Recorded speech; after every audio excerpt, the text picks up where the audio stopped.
any government keeps secrets, let alone the U.S. government? And the answer to that is unequivocally yes. But one of the greatest weapons the intelligence community has at their disposal is a predisposition by the American people, the American politicians, and I hate to call them debunkers, but we'll call them debunkers, people who wish to try to debunk UFO information.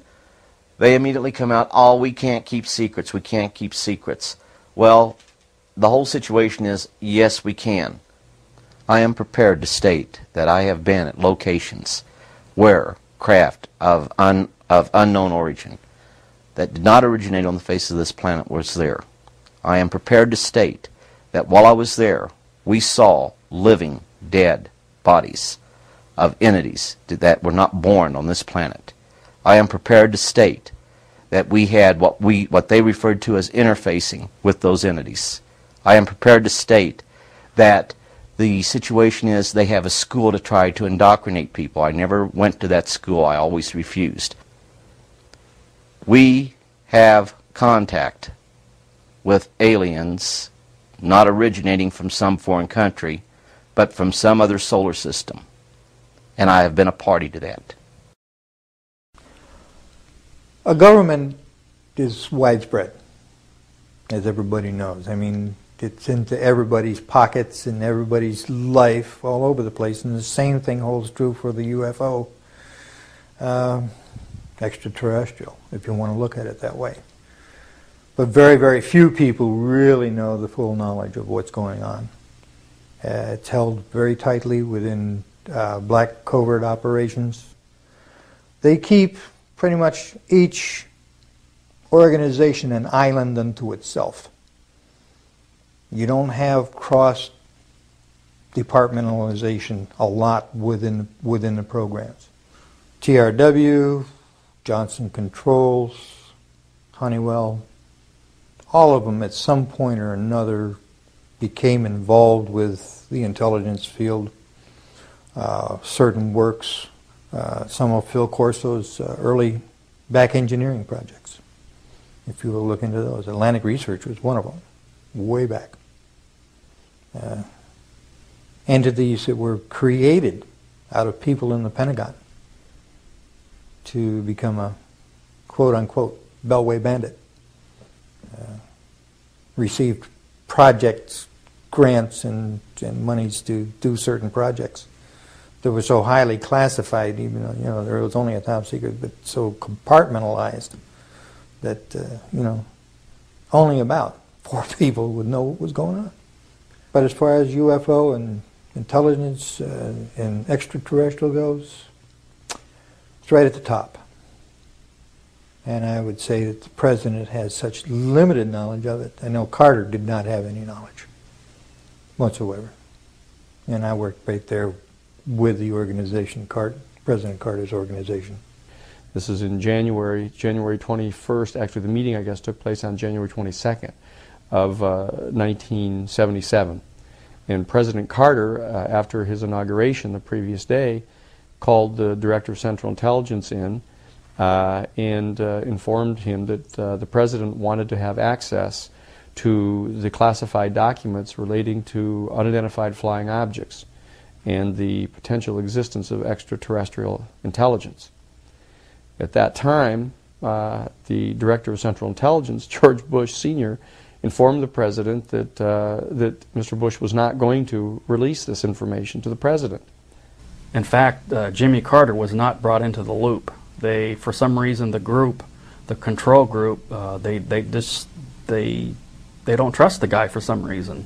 They don't trust Jimmy Carter. They were afraid that he would come out and make statements, blanketed statements to the news media. And the truth is, they have hidden things like UFO and extraterrestrial information from us for years. Not just the current era, but back before the 1900s. There's about 38 levels above top secret. The highest is cosmic. That's, okay, I'll tell you right off now, that's UFOs, aliens, and particleization. Now, Like you heard a while ago, there's only probably about 25 people in the world that know things that are known at that level. No president has had that level, has ever been cleared for that level. Eisenhower was the closest. One that did not exist, it was so secret, was the NRO. You couldn't mention NRO, the National Reconnaissance Organization. NRO, National Reconnaissance Office. Basically run by the Air Force. The Reconnaissance Office, from my understanding of people that I've had contacts with since I retired, has taken on a lot more responsibility, particularly towards UFO and extraterrestrial activities. Almost you could say that they picked up where Blue Book dropped off. Eisenhower wanted somebody to be in charge. He tried the CIA director, and it didn't work. CIA was working primarily for itself. Most of the intelligence directors of the services were working for themselves. So he said, I want it to be independent. I want it to be civilian. I want it to be some of our top scientists. And so it was organized under the name, the NRO.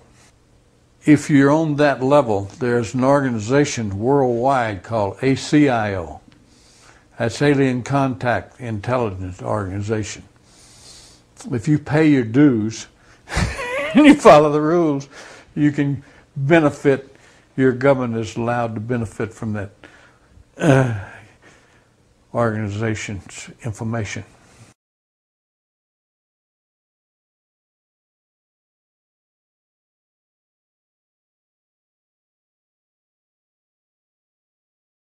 When I was a corporate manager of Fairchild Industries in 1974 through 77, I met the late Dr. Werner von Braun in early 74. At that time, von Braun was dying of cancer, but he assured me that he would live a few more years in order to tell me about the game that was being played, that game being the effort to weaponize space, to control the Earth from space and space itself. Von Braun's purpose in life during the last years of his life, his dying years, was to educate the public and decision makers about why space-based weapons are a dumb, dangerous, destabilizing, too costly, unnecessary, unworkable, undesirable idea. The strategy that Werner von Braun taught me was that first the Russians are going to be considered to be the enemy. In fact, when I met him in 74, they were the enemy, the identified enemy. We were told that they had killer satellites. We were told that they were coming to get us and control us, the dirty commies, that whole story. First, the Russians were the enemy against whom we're going to build space-based weapons. Then terrorists would be identified, and that was soon to follow. We heard a lot about terrorism. Then we were going to identify third world country crazies. We now call them nations of concern. But he said that would be the third enemy against whom we would be needing to build space-based weapons. And the next enemy was asteroids. Now at this point, he kind of chuckled the first time he said it. Asteroids, against asteroids we're going to build space-based weapons. So it was funny then. And the funniest one of all was against what he called aliens, extraterrestrials. That would be the final card. And over and over and over during the 4 years that I knew him and was giving his speeches for him, he would bring up that last card. And remember, Carol, the last card is the alien card. We're going to have to build space-based weapons against aliens, and all of it, he said, is a lie.